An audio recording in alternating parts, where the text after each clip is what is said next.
Mi suegra inventó una infidelidad, pero olvidó que yo podía grabarla. Faltaban 2 meses para mi boda con Ricardo y, después de 4 años juntos, yo todavía creía en esa fantasía ingenua de que el amor, con paciencia, podía acomodarlo todo. Incluso a su madre. Grave error. Elena vivía con nosotros. Oficialmente, porque no podía quedarse sola debido a una enfermedad que nadie discutía y todos respetaban. En la práctica, porque necesitaba tener control. De la casa, de su hijo y, sobre todo, de mí. Desde el primer día dejó claro que yo no era lo que ella esperaba para Ricardo. No lo decía de frente, claro. Elena prefería los comentarios suaves, las miradas largas, las frases que parecían consejos pero caían como golpes. Nunca le gustó mi origen. Mi padre era mecánico, mi madre costurera. Gente honesta, trabajadora, sin apellidos rimbombantes ni cenas elegantes de toda la vida. Para Elena, eso era suficiente para condenarme. Según ella, Ricardo merecía algo mejor. Alguien que supiera moverse en su mundo. Yo era una intrusa. Intenté ganármela. No porque creyera que debía hacerlo, sino porque quería paz. La primera gran humillación llegó durante una cena familiar que yo misma preparé. Cociné desde temprano, cuidé cada detalle, decoré la mesa, puse flores, velas. Quería demostrarle, a ella y a mí misma, que podía encajar. Elena llegó tarde, como siempre, observándolo todo con esa expresión que juzga sin palabras. Cuando le serví el plato, apenas lo probó. Ricardo le preguntó si no le gustaba.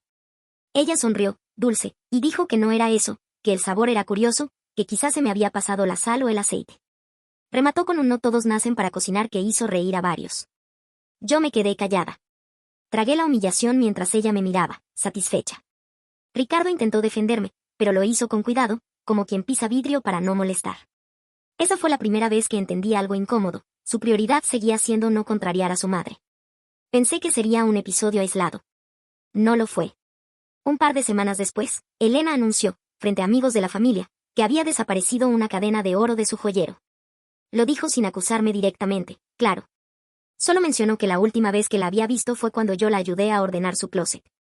Sonrió y agregó que seguramente la había movido sin darse cuenta, pero que uno nunca sabía. La insinuación quedó flotando en el aire. Más tarde, Ricardo me pidió ver mi bolso. Dijo que solo quería asegurarse. No encontró nada, pero ya no importaba. Esa noche dormimos dándonos la espalda. Ahí entendí que Elena no estaba improvisando. Estaba construyendo algo. Y yo era el objetivo. Después de lo de la cadena, algo cambió entre Ricardo y yo. No fue inmediato ni explosivo. Fue peor. Se instaló una sombra. Cada vez que Elena suspiraba, cada vez que hacía un comentario aparentemente inocente, yo sentía que estaba sembrando otra duda más. Conforme avanzaban los preparativos de la boda, su actitud dejó de ser sutil. Empezó a intervenir en todo. Sin pedirme permiso, hizo ajustes al vestido. Comentó que el diseño era demasiado simple, que no era apropiado para el nivel del evento. Yo intentaba mantener la calma, pero cada palabra era una pequeña descalificación. También criticó las flores que había elegido. Dijo que parecían de quinceañera. En una reunión con el organizador, frente a todos, soltó que esperaba que yo no llegara tarde ese día, porque ya se sabía cómo era mi gente, siempre impuntual. Se rieron otra vez. Yo sonreí por educación. Por dentro me ardía la cara. Ricardo lo veía. Estoy segura de que lo veía. A veces intentaba suavizar las cosas, decirle a su madre que exageraba. Pero nunca la enfrentaba del todo. Siempre encontraba una excusa. Es su forma de ser, no lo hace con mala intención, está nerviosa por la boda.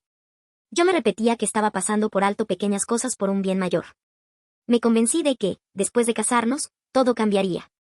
Entonces llegó el golpe que casi me rompe. Una tarde, Elena me llamó a su habitación llorando. Dijo que había recibido un mensaje anónimo. Cuando entré, estaba sentada en la cama con el teléfono en la mano y una expresión que mezclaba indignación y tristeza. Me mostró una foto, yo abrazando a un hombre en la calle. Sabía perfectamente quién era. Mi primo. No lo veía desde hacía meses y nos habíamos encontrado por casualidad. Fue un abrazo espontáneo, familiar, inocente. Elena me miró con decepción estudiada. Dijo que no sabía qué pensar, que esperaba que yo tuviera una explicación convincente para su hijo. No tuve tiempo de reaccionar. Esa misma noche, cuando Ricardo llegó, ya tenía la foto en su teléfono. No me preguntó primero. Me acusó. Me gritó. Dijo que todo empezaba a tener sentido, que su madre tenía razón en desconfiar. Intenté explicarle. Le mostré fotos con mi primo, conversaciones, incluso llamé a mi tía para que hablara con él. Pero la duda ya estaba instalada. No estaba escuchando pruebas, estaba tratando de confirmar lo que temía. Esa noche me encerré en la habitación. Lloré hasta que me dolió la garganta. Pensé en cancelar la boda. Pensé en irme sin decir nada. Pensé en lo absurdo que era tener que defender algo que no había hecho. A la mañana siguiente, Ricardo ya no estaba. Me dejó un mensaje. Decía que necesitaba tiempo.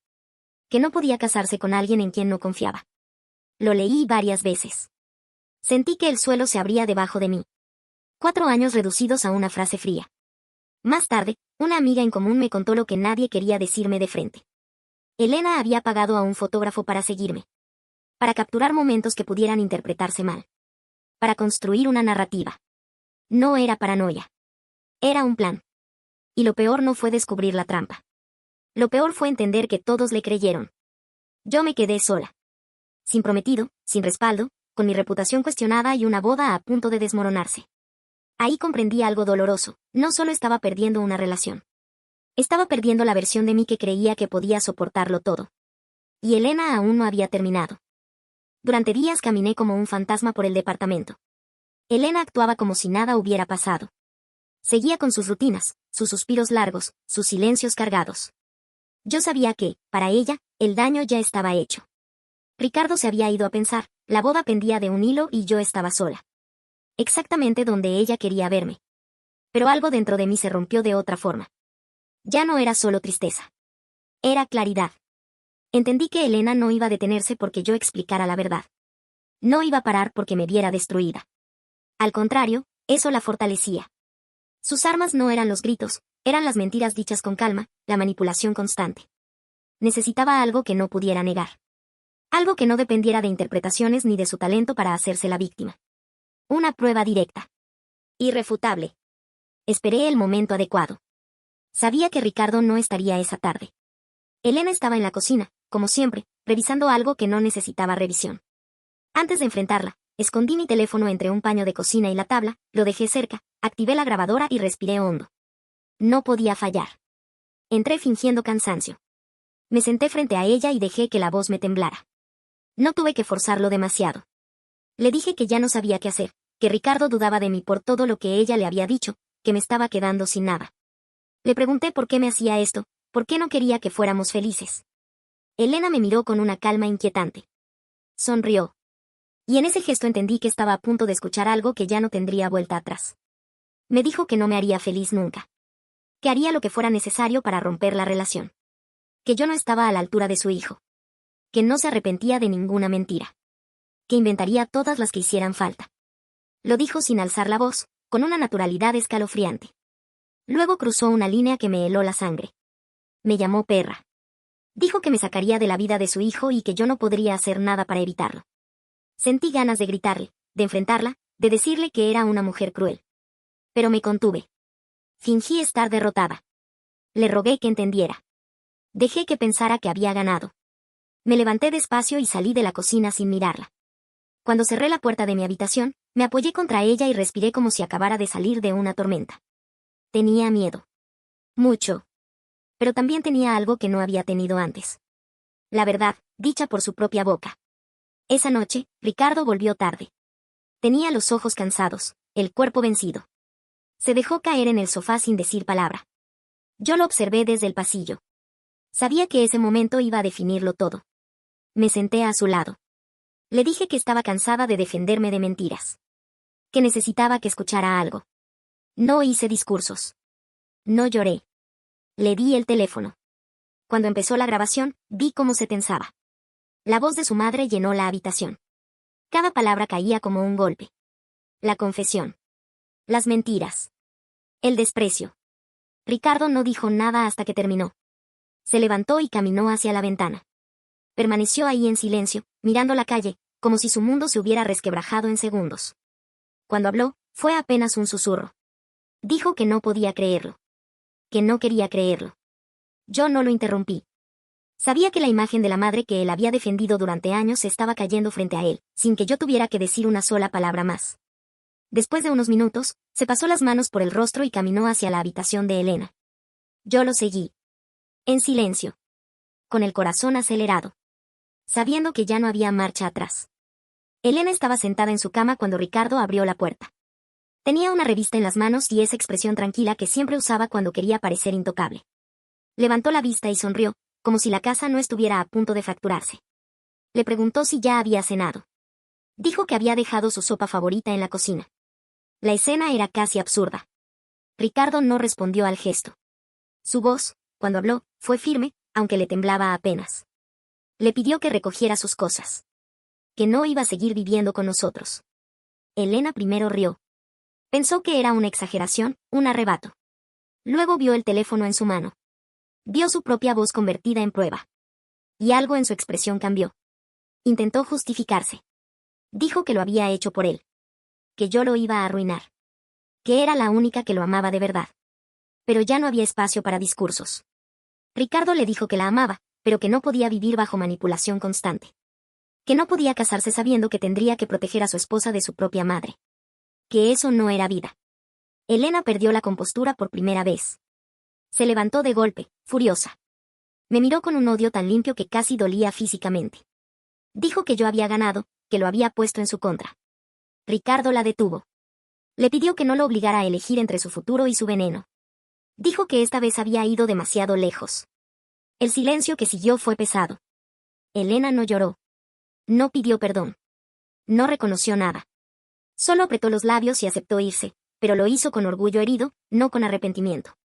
Antes de salir, aseguró que él se arrepentiría. A la mañana siguiente, una camioneta vino por ella. Caminó erguida, sin mirar atrás. No hubo despedidas emocionales ni reconciliaciones forzadas. Solo distancia. Ricardo gestionó su ingreso a una residencia. No la abandonó. Se aseguró de que estuviera atendida. Pero dejó claro que no volvería a vivir bajo su control. Los días posteriores fueron extraños.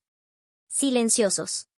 Sin comentarios envenenados ni miradas evaluadoras desde la cocina. La casa se sentía más grande. Más respirable. Ricardo volvió poco a poco a mí. No fue inmediato. Hubo conversaciones difíciles. Hubo disculpas. Hubo dolor por lo que permitió que creciera entre nosotros. Pero también hubo algo nuevo, límites. La boda no se canceló. No celebramos la victoria contra alguien. Celebramos que, por primera vez, nuestra relación no dependía de complacer a nadie más. La paz no llegó como una explosión, sino como un silencio estable. Y entendí algo que me habría gustado saber antes: el problema nunca fue solo Elena. Fue permitir que su voz tuviera más peso que la mía. Ahora no vivo con miedo a que alguien esté esperando mi caída. Vivo sabiendo que, si alguien intenta destruirme con mentiras, esta vez no me quedaré callada. No olvides dejar tu opinión en los comentarios, dejar tu like y compartir este video.